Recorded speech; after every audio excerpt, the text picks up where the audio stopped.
kita memasuki Masjid Nabawi.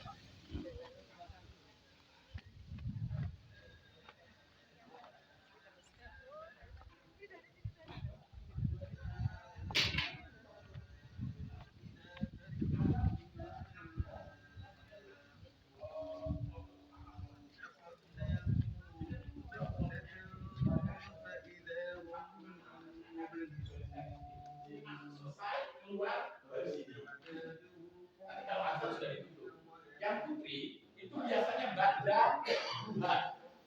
ba'da duha mempunyai kesempatan.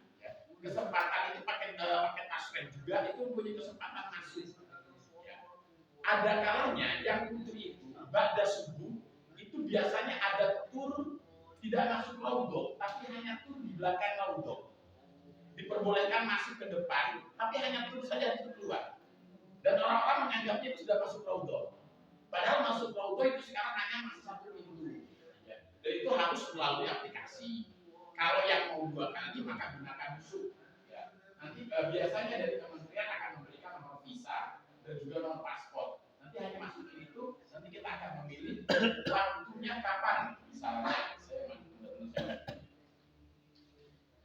nanti akan kita memilih waktu. Kalau saya kemarin memilih teman-teman waktunya yang kosong kapan, nanti kita musyawarahkan masuk ini bareng. Dan alhamdulillah bisa membantu teman-teman yang lainnya.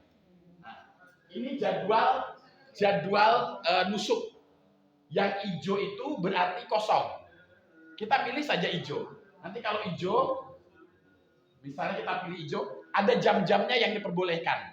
Kapan saja. Yang putra dan putri juga sama. Nanti kalau misalnya serentak, itu bisa memilih, waktu ini. Nanti kalau sudah habis tinggal milih waktu ini. Itu gampang sekali nanti di raudhah. Yang penting kita sudah menggunakan aplikasi nusuk. Nanti bisa, kan lama sekali di sana. Itu sangat membantu sekali. Ya. Itu Madinah. Di samping itu kita diberikan keutamaan yaitu 1000 pahala.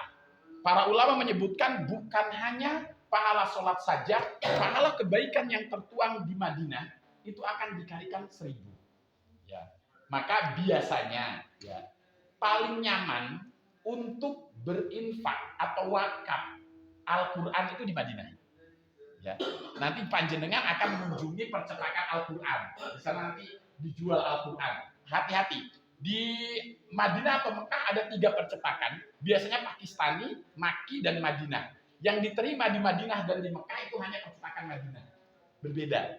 Nanti harganya lebih tinggi dibanding yang ininya. Nanti biasanya akan ketara sekali. Mana percetakan Madinah atau apa semuanya. Dan itu yang akan bisa masuk ke masjid yang dibaca-baca di tiang-tiang seperti ini. Ya. Nanti panjenengan boleh berwakaf di sana, berarti 1 kali wakaf Al-Quran mendapatkan 1000 kebaikan. Apalagi kalau sana yang di sana kan di Madinah itu. Kenapa saya anjurkan di Madinah? Karena di Madinah rutinitas dan persentase orang membaca Al-Quran lebih banyak dibanding kita di Mekah. Kalau di Mekah itu kredit, susuan, movingnya, bergeraknya cepat. Orang-orang itu tidak nyaman di dalam itu. Kecuali kalau di lantai 2, 3 yang ada karpetnya, orang-orang akan berleha-leha di sana. Tapi sisanya hanya bergerak saja. Tapi kalau di Madinah, panjenengan itu nyaman sekali beribadah. Membaca Al-Quran paling banyak mengkhotamkan itu pasti di Madinah. Karena apa? Nyaman sekali suasananya. Maka itu, ibadah di samping 1000 kali ganjaran, infak yang lainnya. Ada satu lagi keutamaan Madinah. Biasanya kita banyak orang yang tidak mempedulikan Masjid Quba. Sholat di Masjid Quba itu sama dengan pahalanya umroh. Ya. Ketika para sahabat bertanya, wahai Nabi, orang Mekah enak, kalau mau umroh tinggal ngambil mikot. Sedangkan kita bagaimana? Maka datanglah ke Masjid Quba, sholat 2 rakaat, pahalanya seperti umroh. Maka saya biasanya mengajak teman-teman ayo ke Quba. Itu biasanya cuman kalau lagi sepi itu bolak-balik 5 real, kadang 10 real. Cuman sholat ke Masjid Quba, selesai. Dan sekarang ada pedestriannya. Jadi kalau dari pintu sekarang pintu berapa ya? Yang dekat Masjid Gomamah itu loh. Itu kalau lurus saja, itu sudah ketemu dengan Quba. Ya, ada untuk jalan kakinya. Bagi yang istilahnya pagi-pagi pengen jalan kaki ke sana, tidak masalah. Ya, banyak kok yang berjalan kaki ke Masjid Quba. Jadi lebih baik daripada kemana-mana, lebih baik pagi-pagi ba'da subuh atau misalnya jalan kaki berdua, sholat duha di sana kan nyaman 2 rakaat, habis itu pulang lagi, sudah seperti jalan kaki saja. Ya. Itu keutamaan yang ada di Masjid Madinah. Sekarang itu ada museum baru, Museum As-Sofa, kalau As-Sofi atau As-Sofa, antara itulah. Itu museum baru dibuka, insya Allah panjenengan datang sudah dibuka. Itu museum terbaru dekat Masjid Bilal bin Rabah. Ya. Jadi Masjid Bilal bin Rabah itu terkenal dengan Masjid Dunia wal Akhirah. Karena apa? Ada masjidnya, tapi di bawah itu kulineran semuanya, bebakaran, kebuli apa semua. Cuma memang agak jauh kalau dari Masjid Nabawi. Tapi kalau yang suka traveling sangat nyaman sekali. Atau ngajak bapak-bapaknya ngabisin real itu ke Masjid Bilal bin Rabah nggak masalah. Ya itu luar biasa sekali. Dan dunia wala akhirah.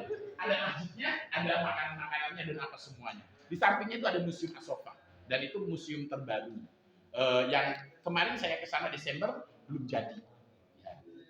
Masih tahap untuk menyambut hujaj katanya para haji. Itu insya Allah untuk sedikit wawasan tentang kota Madinah. Dan terus terang saja nanti panjenengan akan menemukan kenikmatan ibadah, ya, itu di Madinah.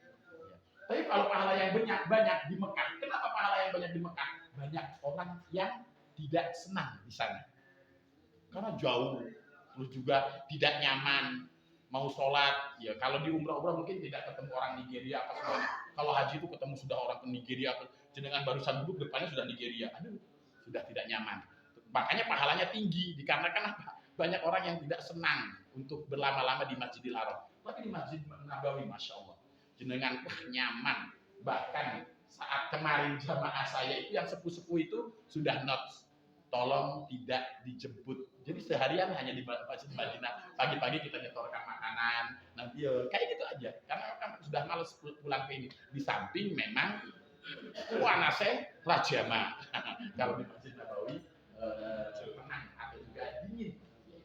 Mungkin ditambahkan. Ya.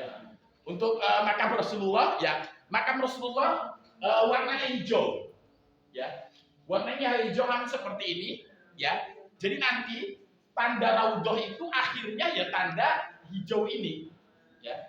Nanti kalau misalnya hijau semuanya itu tanda. Banyak yang tidak mengerti akhirnya mereka karena kalau susuan lebih memilih di belakangnya. Itu bukan raudhah, ya karena rumah Rasulullah ya ditandai dengan hijau semuanya, hampir hijau seperti ini. Mungkin yang putri tidak bisa melihat ke depannya, tapi kalau yang putra sudah setiap saat nanti insya Allah boleh. Karena sekarang sudah ada jalur khusus untuk orang-orang yang ziarah. Kalau yang putri tidak, tapi putri itu karena nanti ketika putri masuk raudhah pun ini sudah akan dibatasi. Jenengan tidak akan melihat mimbar, jenengan tidak akan melihat yang namanya mimbar, mihrab apa semua tidak, karena sudah dibatasi. Jenengan akan sholat di sini. Ya, kalau yang laki-laki dibuka sampai depan. Kita bisa sholat di sini, misalnya kita memilih tempat sholat banyak, paling jamaah paling banyak itu kalau mau tidak di museum langsung pojok sholat di sana. Terus beberapa kali ini ada yang waktu jamaah kan kok nggak keluar ya saya pilih pojok sudah. Jadi sholat di sana tidak dimudah sekarang. Itu tapi biasanya yang putra, kalau yang putri karena harus steril dekat. Dan juga ada satu keunggulan kalau masuk raudhah kita akan diberikan budak-budak. Satu gelas, dan gelas itu bagus. Satu botolnya bagus. Itu hadiah Allah biasanya. Jadi di makom Nabi itu ada Nabi, Abu Bakar dan Umar bin Khattab. Ya. Kalau kita bisa melewatinya, kalau putri mungkin dari samping saja. Dan juga ada satu tiang yang memang sangat diburu oleh para sahabat. Yang Aisyah itu mihrab, ya mihrab pas berarti sini. Di atasnya ada Aisyah, ada tulisannya. Jadi di antara yang lainnya ada tulisannya di atas cuma ada. Dan itu para sahabat paling banyak sholat di sini. Jadi orang-orang kalau mau gurau sholatnya di sini, di depan yang Aisyah. Nanti kalau putri masih ketemu, karena nanti pas di belakang di belakang apa namanya satar. Nanti coba lihat di belakang satu itu ada tiang, yang satu, dua, kedua. Nanti pokoknya sudah ini. tulisan sendiri karena yang ini tidak ada tulisan kecuali yang Aisyah. Itu di tempat di mana para sahabat sering melaksanakan sholat dan itu katanya tempat paling mustajabah di antara Allah. Jadi nanti monggo itu insya Allah ya terkait dengan raudhah ini saya kira akan semuanya akan mendapatkannya. Ya, khususnya kalau yang putri masih sampai sekarang selalu alasannya kredit, ya, karena selalu ingin mementingkan diri sendiri. Ya. Kemarin saya sudah mempelajari, kan pengennya sholat sendiri apa semuanya, akhirnya yuk diinikan sama orang-orang Turki, kan secara perawakan kalah kita. Ya. Tapi kalau jenengan mau bersatu, ngalangi dulu, membuat benteng dulu untuk teman-temannya, insya Allah bisa tenang daripada jenengan susukan apa semuanya. Khususnya putri ya, karena putri itu hampir dari tiap tahun kendalanya mereka sholat tidak tumanina. Tapi kalau putra, berapapun rokaatnya bisa. Ya, itu karena putra itu ya kosong karena misalnya satu kali periode itu hanya 75 orang, kan 75 orang itu yang masuk yang sholat. Jadi sisanya belakang masih kosong. Jadi kalau putra kayak gitu, kalau saya mendapatkan. Bahkan sampai sholat di dalam pun, karena ketika di raudhah itu ketika sholat isya atau sholat maghrib atau sholat yang lainnya, tidak ada orang selain jamaah laki-laki di sana, itu nyamannya. Jadi kita mau di mana itu sudah nyaman sekali. Monggo ada pertanyaan? Yang tapi dapur supaya sholat isyanya di dalam raudhah waktu Jadi biasanya kalau kita mendapatkan jatah masuk raudhah itu ba'da maghrib. Ba'da maghrib itu mempunyai dua periode. Kalau maghrib isyanya itu jam 19, berarti 18.30 kan sudah ada antrian. Ya, kita jangan antrian yang pertama, agak mengakhirkan saja. Karena nanti ketika antrian akhir itu semua sudah tidak akan dibuka. Karena pada isya tidak ada untuk putra, adanya untuk putri. Beda jalur. Jadi gitu loh. Setiap pada sholat itu biasanya isya, ya. Kalau maghrib ke isya, asar, maghrib itu masih milik putra. Tapi pada isya itu biasanya milik putri. Nanti putri itu akan antri lain lagi lainnya. Jalannya beda lagi. Makanya putra itu biasanya ketika kalau misalnya pada isya, kita kan saya masih mendapatkan bisa sholat malam sekitar 4 rakaat itu masih bisa. Ba'da badiah ya, itu masih bisa, tidak digunakan. Karena steril baru putri masuk gitu loh. Dan tidak ada lagi syaratnya ba'da maghrib itu jangan terusan pengen. Kan biasanya kalau nggak tahu pengen masuk raudhah. Kalau masuk raudhah cuma sekali serentakkan dengan cuma 2 rakaat sholat berdoa sudah digura-gura. Sudah tidak boleh lagi sholat di dalam. Karena yang kedua harus masuk gitu loh. Kepepetnya jenengan harus masuk. Misalnya masuk yang pertama, pepet kan sudah pindah aja ke sana diem aja, di bulan-bulan diem aja, nanti ya ketemu juga. Kan cuma punya 2 periode aja. Habis itu sudah nggak ada ini. Karena kalau yang masuk raudhah itu cuma 2 periode kecuali habis ini jam 1. Jam 1 kan nanti milik putra, putri sampai jam 1. Dari jam 8 sampai jam 1. Nanti milik putri. Nanti putri di ini baru milik putra. Tapi kan kalau malam biasanya banyak sekali peminatnya untuk masuk raudhah. Ya, biasanya nanti dari maktab ada. Dari maktab ada. Jadi ini aja ikut maktab. Enggak masalah. Nanti apa istilahnya kedua gitu ya. Nah, kan nanti ngantri ya Pak ya. Jadi ada berapa 4 jalur itu nanti ngantri kan. Jadi kan pilih aja jalur yang paling panjang mana. Terus sana ya sudah enggak apa-apa. Yang penting ikut ini dari kloter ini sudah masuk semua. Insyaallah. Ada lagi monggo Bapak Ibu yang bertanya?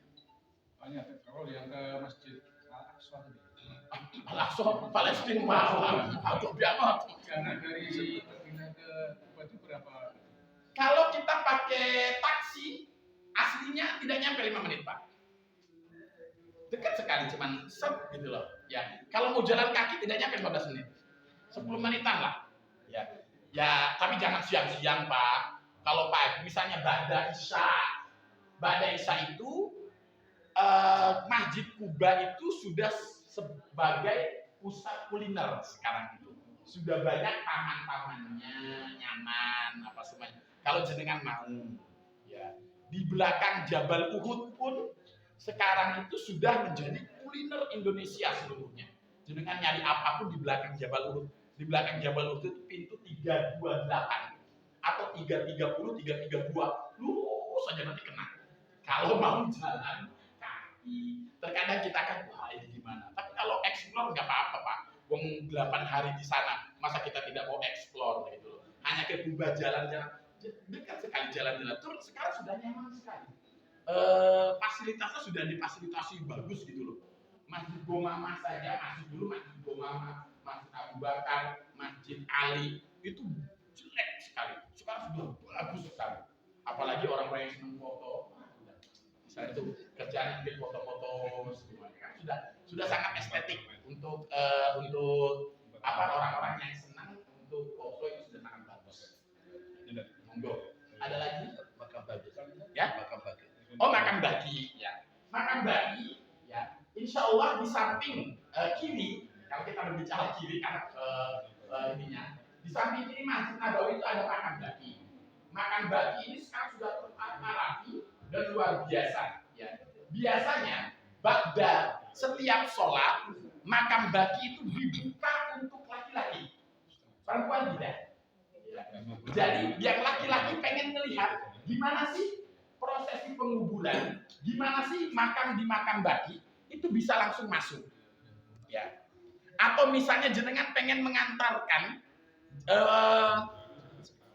mayat atau jenazah itu nanti ada, karena memang kalau jenengan sholatnya di samping kanan, di samping pintu Abu Bakar, samping lurusannya Darussalam, itu jenengan bisa ngejar untuk mengantarkan jenazah itu dan terbuka untuk umum. Dan juga kita bisa melihat oh begini tata cara mereka menguburkan jenazah. Itu terbuka. Kalau pagi sampai siang masih banyak orang, habis itu tutup. Setiap pada sholat insya Allah terbuka seluruhnya bagi bapak-bapak yang ingin menyaksikan makam bagi. Kalau yang putri tidak bisa. Yang putri paling pas ziarah naik mobil ini makam bagi seperti itu saja. Begitu kan juga di Makla. Di Makla itu di Mekah ya. Di Mekah itu ada pemakaman khusus untuk jamaah hujjah itu di Mekah ya. Biasanya kalau saya ketika ada yang misalnya kemarin seperti ada jamaah yang dari Klaten, dari Solo, mohon maaf dari Solo yang meninggal, saya tidak mengejar sholatnya di Masjidil Haram, tapi saya mengejarnya di Makla, karena di Makla itu ada tempat penyolatan khusus untuk jamaah jenazah yang datang, dan kita bisa mengantarkan ke sana. Itu lumayan sangat representatif sekali, sehingga beberapa kali jenazah saya itu menyolatkan sampai akhirnya datang oh ini jenazah yang Indonesia. Jadi itu yang di Makla dan terbuka untuk umum siapapun yang ingin melihat, kecuali tadi wanita.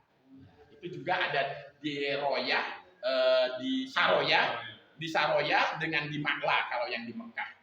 Ya, itu untuk pemakamannya. Tapi kalau di Madinah itu dibagi, insya Allah Jannatul Baqi. Samping belakang Jannatul Baqi biasanya tempat favorit ibu-ibu apa Al-Bait. Jadi kalau nanyakan Al-Bait di mana? Samping ujung daripada jalan Baki itu Al-Bait. Karena saya bolak-balik suruh ngantarkan jamaah suruh beli Al-Bait. Ada lagi monggo? Ya. Kufa itu dari Madinah 38 kilo. Kan dekat. Ya, dekat kalau jalan sebenarnya sangat dekat. Kalau misalnya pagi-pagi itu semangat kita masih kuat gitu loh. Jalan-jalan. Cuman kadang-kadang kita pagi-pagi kan terlalu memburu sarapan. Padahal sarapannya di luar ekspektasi juga. Jadi nanti monggo lah ke Kuba sekarang sudah bagus. Ya. Bagi siapa yang pernah ke Kuba, itu sekarang sudah sangat luar biasa. Sudah wanita sudah ada tempat sholat di luar. Jadi biasanya kan permasalahan itu di wanita. Wanita itu kredit banget dibanding yang putra. Itu sudah ada sekarang tempat di luar. Sudah sangat nyaman. Cuman satu kendalanya memang kamar mandi dan air. Kuba masih menjadi kendala. Sehingga kalau mau ke Kuba usahakan wudhu di rumah, kalau tidak bawa pakai aqua, botol. Itu lebih nyaman daripada harus antri. Karena apa? Antri di sana tidak nyaman, bau pesing, bau apa, karena saking banyaknya orang-orang. Itu Kuba. Kelemahan dari dulu masih ada. Sampai saya makanya sudah nggak nyaman. Tapi kalau tempat-tempat sekarang sudah nyaman, parkiran sudah sangat luas sekali, dan juga itu tadi spot fotonya sudah banyak. Gitu. Monggo, ada lagi? Ya, sudah capek, sudah lelah semuanya. Baik Bapak Ibu, insya Allah tur Madinah kita sudah selesai. Ya, ini sebagai ziyadah saja. Mudah-mudahan nanti kita akan kembali ke bis. Masing-masing kita kembali ke Indonesia. Sudah 8 hari di sini, ya. Kita akan kembali ke Indonesia. Monggo yang mau membawa zam-zam, monggo, sumbernya di depan. Jadi monggo. Assalamualaikum warahmatullahi wabarakatuh. Monggo.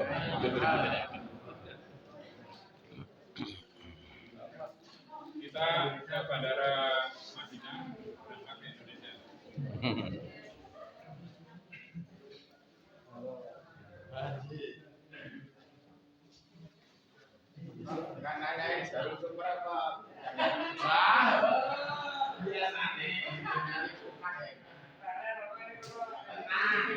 Tinggal nyari orang Madura selesai permasalahan. Harganya yaitu lumayan, nanti 100.000. Ya, harganya 100.000.